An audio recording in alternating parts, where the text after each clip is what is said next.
ಧರ್ಮಸ್ಥಳದ ಮಂಜುನಾಥ ಮಾಧ್ವಯತಿ ವಾದಿರಾಜರು ಜೈನ ಕುಟುಂಬದ ಆಡಳಿತ ಅಂಗೈಯಗಲದ ಒಂದು ತೀರ್ಥಕ್ಷೇತ್ರ ಧರ್ಮಸ್ಥಳ ಇವತ್ತಿಗೆ ಬೆಂಕಿಯಂತಾಗಿದೆ. ಜನರಿಗೆ ಬೆಳಕು ತೋರಿಸುವ ಮಂಜುನಾಥನ ಸನ್ನಿಧಿ ಇರುವ ಈ ಕ್ಷೇತ್ರ ಕೆಟ್ಟ ಕಾರಣಗಳಿಂದ ಸುದ್ದಿಯ ಕೇಂದ್ರಬಿಂದುವಾಗಿದೆ. ಆದರೆ ಧರ್ಮಸ್ಥಳ ಮಂಜುನಾಥನ ಪ್ರತಿಷ್ಠಾಪನೆ ಕಾರ್ಯವೈದಿಕ ರೀತಿಯಲ್ಲಿ ನಡೆದದ್ದು ಪ್ರವರ್ಧಮಾನಕ್ಕೆ ಬರುತ್ತಾ ಸಾಗಿದ್ದು ಇತ್ಯಾದಿ ವಿಚಾರಗಳು ನೆಪಥ್ಯಕ್ಕೆ ಸರಿಯಬಾರದು. ಜನರ ಧಾರ್ಮಿಕ ನಂಬಿಕೆ ಘಾಸಿಯಾಗಬಾರದು.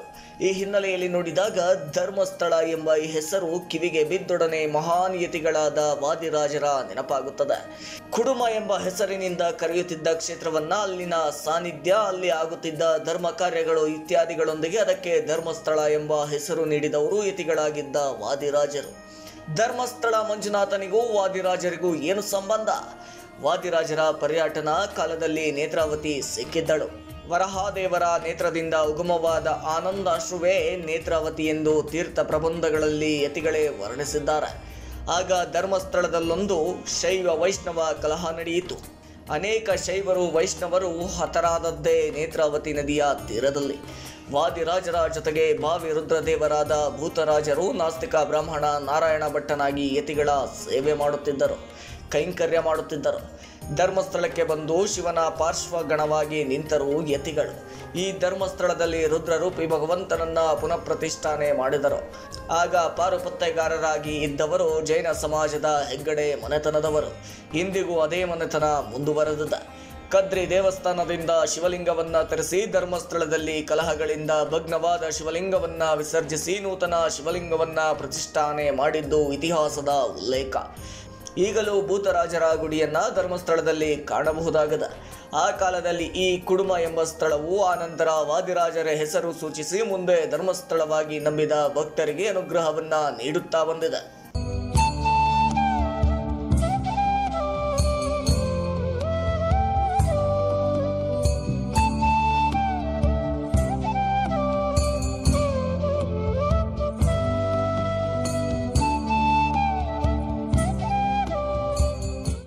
ವಾದಿರಾಜರು ಪ್ರತಿಷ್ಠಾಪಿಸಿದ ಶಿವ ಸಾನ್ನಿಧ್ಯ ಮಾಧ್ವರ ಪೂಜೆ. ಹೌದು, ಧರ್ಮಸ್ಥಳದಲ್ಲಿ ಇಂದಿಗೂ ಶಿವನ ಅಂದರೆ ಮಂಜುನಾಥನ ಪೂಜೆ ಮಾಡುವವರು ಮಾಧ್ವ ಬ್ರಾಹ್ಮಣರು ಅಂದರೆ ವೈಷ್ಣವರು.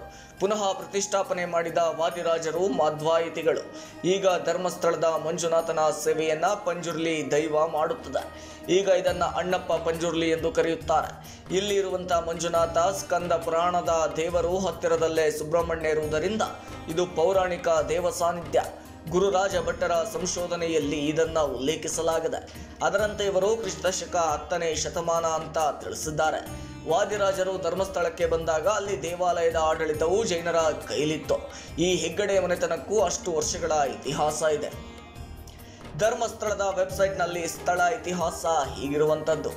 800 ವರ್ಷಗಳ ಹಿಂದೆ ದಕ್ಷಿಣ ಕನ್ನಡದ ಆಗಿನ ಗ್ರಾಮವಾದ ಮಲ್ಲರ್ಮಡಿಯಲ್ಲಿ ಧರ್ಮಸ್ಥಳವನ್ನ ಕುಡುಮ ಎಂದು ಕರೆಯಲಾಗುತ್ತಿತ್ತು. ಇಲ್ಲಿ ಜೈನ ಮುಖ್ಯಸ್ಥ ಬೀರ್ಮಣ್ಣ ಪೇರ್ಗಡೆ ಮತ್ತು ಅವರ ಪತ್ನಿ ಅಮ್ಮು ಬಲ್ಲಾಳ್ತಿ ನೇಲಾಡಿ ಬೀಡು ಎಂಬ ಮನೆಯಲ್ಲಿ ವಾಸಿಸುತ್ತಿದ್ದರು. ಸರಳ ಧರ್ಮನಿಷ್ಠ ಮತ್ತು ಪ್ರೀತಿಯ ಜನರು. ಪೇರ್ಗಡೆ ಕುಟುಂಬವು ಎಲ್ಲರಿಗೂ ಔದಾರ್ಯ ಮತ್ತು ಆತಿಥ್ಯಕ್ಕೆ ಹೆಸರುವಾಸಿಯಾಗಿತ್ತು. ದಂತಗತೆಯ ಪ್ರಕಾರ ಧರ್ಮದ ರಕ್ಷಕ ದೇವತೆಗಳು ಮಾನವ ರೂಪ ಧರಿಸಿ ಧರ್ಮವನ್ನು ಆಚರಿಸುತ್ತಿರುವ ಮತ್ತು ಮುಂದುವರಿಸಬಹುದಾದ ಹಾಗೂ ಪ್ರಚಾರ ಮಾಡಬಹುದಾದ ಸ್ಥಳವನ್ನ ಹುಡುಕುತ್ತಾ ಪೇರ್ಗಡೆಯವರ ನಿವಾಸಕ್ಕೆ ಬಂದರು. ಅವರ ಪದ್ಧತಿಯಂತೆ ಪೇರ್ಗಡೆ ದಂಪತಿ ಸಂದರ್ಶಕರಿಗೆ ತಮ್ಮ ಎಲ್ಲ ಸಂಪತ್ತು ಮತ್ತು ಗೌರವದಿಂದ ಆತಿಥ್ಯ ನೀಡಿದರು. ಅವರ ಪ್ರಾಮಾಣಿಕತೆ ಮತ್ತು ಔದಾರ್ಯದಿಂದ ಸಂತೋಷಗೊಂಡ ಆ ರಾತ್ರಿ ಧರ್ಮ ದೈವಗಳು ಬೀರ್ಮಣ್ಣ ಪೇರ್ಗಡೆಯವರ ಕನಸಿನಲ್ಲಿ ಕಾಣಿಸಿಕೊಂಡರು. ಅವರು ತಮ್ಮ ಭೇಟಿಯ ಉದ್ದೇಶವನ್ನು ಅವರಿಗೆ ವಿವರಿಸಿದರು ಮತ್ತು ದೈವಗಳ ಆರಾಧನೆಗಾಗಿ ತಮ್ಮ ಮನೆಯನ್ನ ಖಾಲಿ ಮಾಡಲು ಮತ್ತು ಧರ್ಮದ ಪ್ರಚಾರಕ್ಕಾಗಿ ತಮ್ಮ ಜೀವನವನ್ನ ಮುಡಿಪಾಗಿಡಿಸಲು ಸೂಚಿಸಿದರು. ಯಾವುದೇ ಪ್ರಶ್ನೆಗಳನ್ನು ಕೇಳದೆ ಪೇರ್ಗಡೆಯವರು ನೇಲಾಡಿ ಬಿಡುವಿನಲ್ಲಿ ಮತ್ತೊಂದು ಮನೆಯನ್ನ ನಿರ್ಮಿಸಿಕೊಂಡು ದೈವಗಳನ್ನ ಪೂಜಿಸಲು ಪ್ರಾರಂಭಿಸಿದರು.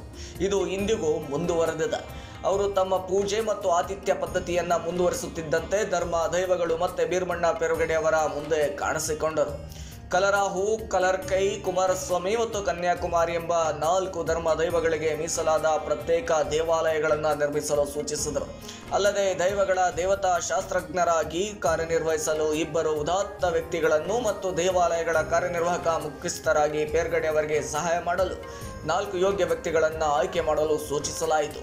ಪ್ರತಿಯಾಗಿ ದೈವಗಳು ಪೇರ್ಗಡೆ ಕುಟುಂಬದ ರಕ್ಷಣೆ, ಹೇರಳವಾದ ದಾನ ಮತ್ತು ಶ್ರೀ ಕ್ಷೇತ್ರಕ್ಕೆ ಖ್ಯಾತಿಯ ಭರವಸೆ ನೀಡಿದವು. ವಿಧಿವಿಧಾನದಂತೆ ಪೇರ್ಗಡೆಯವರು ದೇವಾಲಯಗಳನ್ನು ನಿರ್ಮಿಸಿದರು ಮತ್ತು ಆಚರಣೆಗಳನ್ನು ನಿರ್ವಹಿಸಲು ಬ್ರಾಹ್ಮಣ ಪುರೋಹಿತರನ್ನ ಆಹ್ವಾನಿಸಿದರು. ಈ ಪುರೋಹಿತರು ಪೇರ್ಗಡೆಯವರನ್ನ ಸ್ಥಳೀಯ ದೈವಗಳ ಪಕ್ಕದಲ್ಲಿ ಶಿವಲಿಂಗವನ್ನು ಸ್ಥಾಪಿಸಲು ಕೇಳಿಕೊಂಡರು. ನಂತರ ದೈವಗಳು ತಮ್ಮ ಸಾಮಂತ ಅಣ್ಣಪ್ಪ ಸ್ವಾಮಿಯನ್ನ ಮಂಗಳೂರಿನ ಬಳಿಯ ಕದ್ರಿಯಿಂದ ಮಂಜುನಾಥೇಶ್ವರ ದೇವರ ವಿಗ್ರಹವನ್ನ ತರಲು ಕಳಿಸಿದರು. ತರುವಾಯ ಈ ವಿಗ್ರಹದ ಸುತ್ತಲೂ ಮಂಜುನಾಥ ಸ್ವಾಮಿ ದೇವಾಲಯವನ್ನ ನಿರ್ಮಿಸಲಾಯಿತು.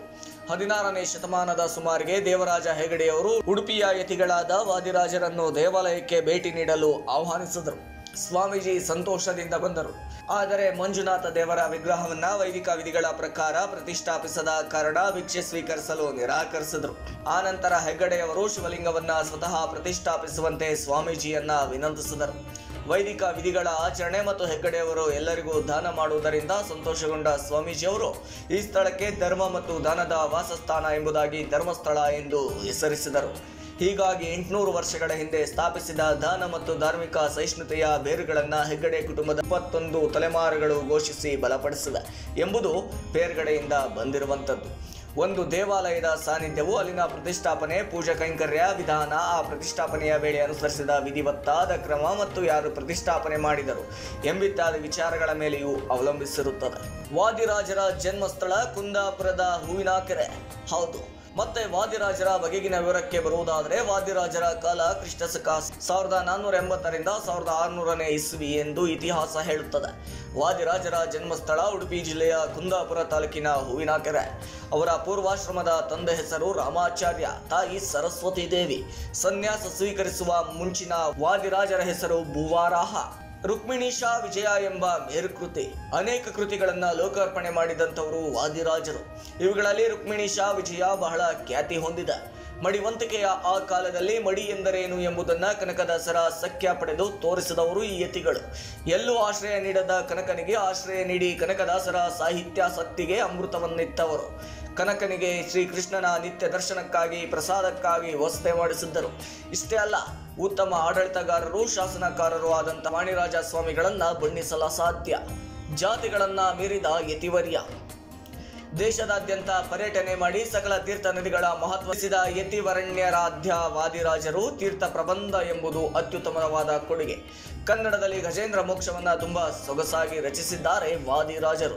ಮಡಿವಂತಿಕೆಯಲ್ಲಿ ಪರಿವರ್ತನೆ ತಂದಾಗ ಕೆಲವರು ಯತಿಗಳನ್ನು ತೆರೆದರು. ಆಗ ತನ್ನ ತಪೋಶಕ್ತಿಯ ಮೂಲಕ 33 ಮಗವೀರ ಮಕ್ಕಳಿಗೆ ದ್ವಿಜತ್ವ ಕೊಟ್ಟು ನಿಜವಾದ ಮಡಿವಂತಿಕೆ ಯಾವುದೆಂದು ತೋರಿಸಿಕೊಟ್ಟವರೇ ವಾದಿರಾಜ ಯತಿಗಳು. ವಾದಿರಾಜಗುಳ್ಳ ಎಂಬ ಮಟ್ಟು ಬದ್ದನೆ.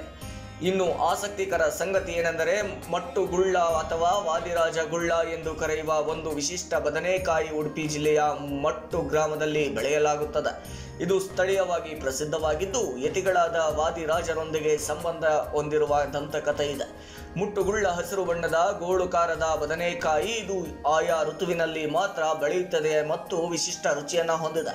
ಸ್ಥಳೀಯ ನಂಬಿಕೆಗಳ ಪ್ರಕಾರ ವಾದಿರಾಜರು ಈ ತರಕಾರಿಯನ್ನ ಮುಟ್ಟು ಗ್ರಾಮದ ರೈತರಿಗೆ ಆಶೀರ್ವಾದವಾಗಿ ನೀಡಿದರು ಅಂತ ಹೇಳಲಾಗುತ್ತದೆ. ಇದನ್ನ ಉಡುಪಿ ಬದನೆ ಅಥವಾ ವಾದಿರಾಜ ಬದನೆ ಅಂತ ಸಹ ಕರೆಯಲಾಗುತ್ತದೆ. ರಾಘವೇಂದ್ರ ಸ್ವಾಮಿಗಳಿಗೂ ಮುಂಚೆಯೇ ಸಶರೀರರಾಗಿ ವೃಂದಾವನಸ್ಥರಾದವರು. ಹೌದು, ಇನ್ನು ಉಡುಪಿಯಲ್ಲಿ ಈಗಿನ ರೀತಿಯ ಪರ್ಯಾಯ ಪದ್ಧತಿಯ ಸಂವಿಧಾನ ರೂಪಿಸಿದವರು ವಾದಿರಾಜರು. ಮಂತ್ರಾಲಯದ ರಾಘವೇಂದ್ರ ಸ್ವಾಮಿಗಳಿಗಿಂತಲೂ ಹಿಂದೆಯೇ ಸಶರೀರರಾಗಿ ವೃಂದಾವನಸ್ಥರಾದವರು. ಹಯಗ್ರೀವ ದೇವರ ಉಪಸಾಕರು. ಮಾನವ ಕಲದ ಸಕಲ ನಿಯಮವನ್ನ ಪಾಲಿಸಿಕೊಂಡು 120 ವರ್ಷ 5 ದಿನಗಳವರೆಗೂ ಪೂರ್ಣ ಆರೋಗ್ಯದಿಂದ ಇದ್ದು ಸಾಕು ಈ ಭವದ ಬಂಧನ ಎಂದು ಸಶರೀರವಾಗಿ ವೃಂದಾವನಸ್ಥರಾದರು. ಸ್ವಂತ ಕ್ಷೇತ್ರವು ವಾದಿರಾಜರ ವೃಂದಾವನ ಇರುವ ಸ್ಥಳ. ಉತ್ತರ ಕನ್ನಡ ಜಿಲ್ಲೆಯ ಶಿರಸಿಗೆ ಬಹಳ ಹತ್ತಿರವಾದಂಥ ಈ ಕ್ಷೇತ್ರದಲ್ಲಿ ಹಯಗ್ರೀವರ ಸಾನ್ನಿಧ್ಯವಿದೆ. ವಾದಿರಾಜರ ಆರಾಧ್ಯ ದೈವ ಹಯಗ್ರೀವರು. ಇಂದಿಗೂ ಬಹಳ ಮಂದಿ ತಮ್ಮ ಮಕ್ಕಳಿಗೆ ಈ ಕ್ಷೇತ್ರದಲ್ಲಿ ಅಕ್ಷರಾಭ್ಯಾಸವನ್ನ ಮಾಡಿಸಿರುತ್ತಾರೆ. ತಮ್ಮ ಇಷ್ಟಾರ್ಥ ನೆರವೇರಲಿ ಎಂದೋ ಅಥವಾ ಏನಾದರೂ ಸಮಸ್ಯೆಯಾದಲ್ಲಿ ಅದರ ನಿವಾರಣೆಗೆಂದು ತುಲಾಭಾರ ಮಾಡಿಸುವುದಾಗಿ ಹರಕೆ ಹೊತ್ತು ಅಂದುಕೊಂಡ ಕೆಲಸವು ಆದ ನಂತರ ತಮ್ಮ ಹರಕೆಯನ್ನ ತೀರಿಸುತ್ತಾರೆ. ವಾದಿರಾಜ ಗುರುಗಳನ್ನು ಭಾವಿ ಸಮೀರರು ಎಂದು ಸ್ವಂತ ಕ್ಷೇತ್ರದಲ್ಲಿ ಇರುವಂತಹ ಭೂತರಾಜರನ್ನ ಭಾವಿ ರುದ್ರ ದೇವರೆಂದು ಆಸ್ತಿಕರ ನಂಬಿಕೆಯಾಗದ. ಇದಾಗಿತ್ತು ಈ ಕ್ಷಣದ ಅಪ್ಡೇಟ್ಸ್. ಮತ್ತಷ್ಟು ಅಪ್ಡೇಟ್ಸ್ಗಾಗಿ ನೋಡ್ತಾ ಇರಿ ಫಸ್ಟ್ ಲೈಟ್ ಟಿವಿ ನ್ಯೂಸ್.